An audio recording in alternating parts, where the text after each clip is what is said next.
સામાજિક ન્યાય અધિકારીતા અને શિક્ષણ મંત્રી ડોક્ટર પ્રદ્યુમન વાજાના અધ્યક્ષસ્થાને પાટડી ખાતે 15 કરોડના ખર્ચે નવનિર્મિત સરકારી કોલેજ બિલ્ડિંગનું લોકાર્પણ. કોલેજમાં 22 ખંડો, 6 લેબોરેટરી, ડિજિટલ શિક્ષણ, smart class, IT infrastructure, wifi અને ડિજિટલ લાઇબ્રેરી જેવી સુવિધાનો સમાવેશ કરાયો. આજનો યુગ વિદ્યાર્થીઓ કોલેજનું શિક્ષણ પૂરું કર્યા બાદ નોકરી શોધ નહીં પરંતુ અન્ય લોકોએ નોકરી આપનાર બને છે.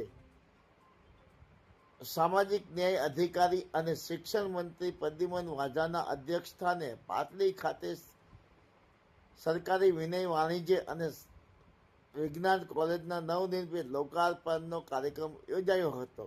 ત્યારે પાટડીના ધારાસભ્ય પી.કે. પરમારની ઉપસ્થિતિમાં આ કાર્યક્રમ યોજાયો હતો. માયાજાન ન્યૂઝ ચેનલ, જયેશ ચૌહાણ, સુરેન્દ્રનગર.